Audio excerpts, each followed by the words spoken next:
Imperium's Dusong, Chapter 3, Second Birth.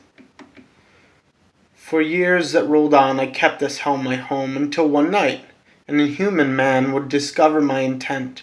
I was found out, finally, after all these long years of torment, to the innocent children and their Confederate parents, these parishioners complete in their fear and awe. Until one foul night in the gloom I was found raping the boy at the altar. Oh, the joys of the psychophysiological damage that was done with jubilant, sadistic glee. Only soldiers that find pleasure going to war to kill would know my joy as I harm another. Then the unexpected happened. Stillness. I heard a cry out, which I ignored.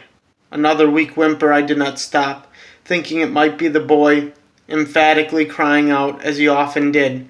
No one would come, and those that did would simply deny the afflicted of their truth, only increasing the burden of their suffering. My alien mind alit with joy. The well-balanced church doors burst open. A rush, a push, a gust of wind passed, and before awareness came to me, fireworks in my chest, my ribs breaking, cracking, exploding, as this foe hammer, who I could not see, was accosting me. Even this attack brought me elation, until this torturous moment, never knowing masochistic pleasure, for no one was able to hurt me. This unseen danger, the pummeling continued as the hail of violent wind. This tempest pushed me down the stairs to the basement. The stairs broken and battered as my body crashed upon them, a wave to the basement floor. I was in shock as my organs burst in my chest. The shock did not steal my consciousness. This short moment, a lifetime. Dying? Still fully aware. Brief fleeting moments, slices of seconds, seeing in flashes.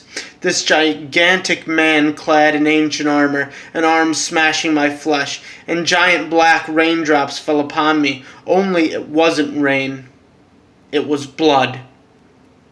A sobbing filled the room, a mournful noise, even as I found myself crushed and broken. Then it happened. The gift I gave to so many came to me. I died. Oh, I did die. In fireworks, then a sputter, then silent night, as I felt my last heartbeat. Then, in that dark moment, a darker moment still, as the void came to me, then came to be me, and lived through me. This blood anointed my flesh and poured into my wounds. This blood secured our bond. I felt myself not as I was, transformed, and now I hated things about myself that I once loved, and I felt regret for the first time in my life for the damage I had done. It mattered not.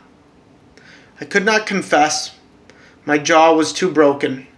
Before I knew it, I was whisked away as quickly as I was crushed and placed within a tree, feeling depraved, starvation, bloodlust subsuming me. In this twisted change, I was becoming something more alien now. The inside of my body was writhing, twisting, churning, transmogrifying itself within the tree. This recombination of viscera, skeleture, pained me indescribably. Every twitch of flesh, a lightning attack against my nerves, a cruel, sharp pain, as I was becoming the death I was given, breaking free of the stately oak tree during the day, the curse not yet fully nor complete upon the healed and restructured vampiric form, running aimlessly, lost, monstrously, drinking like a blood fiend, a beast unaware of what life I was drinking the red slip from, terrified of the sun. I unconsciously buried myself during the day. I found myself in a fugue, a slight amnesia, at a town that seemed to have a twilight gloom about it. It exuded a foulness that was almost tangible, a fog, knowable, concussive, cruelty, and violence. I could not run any more.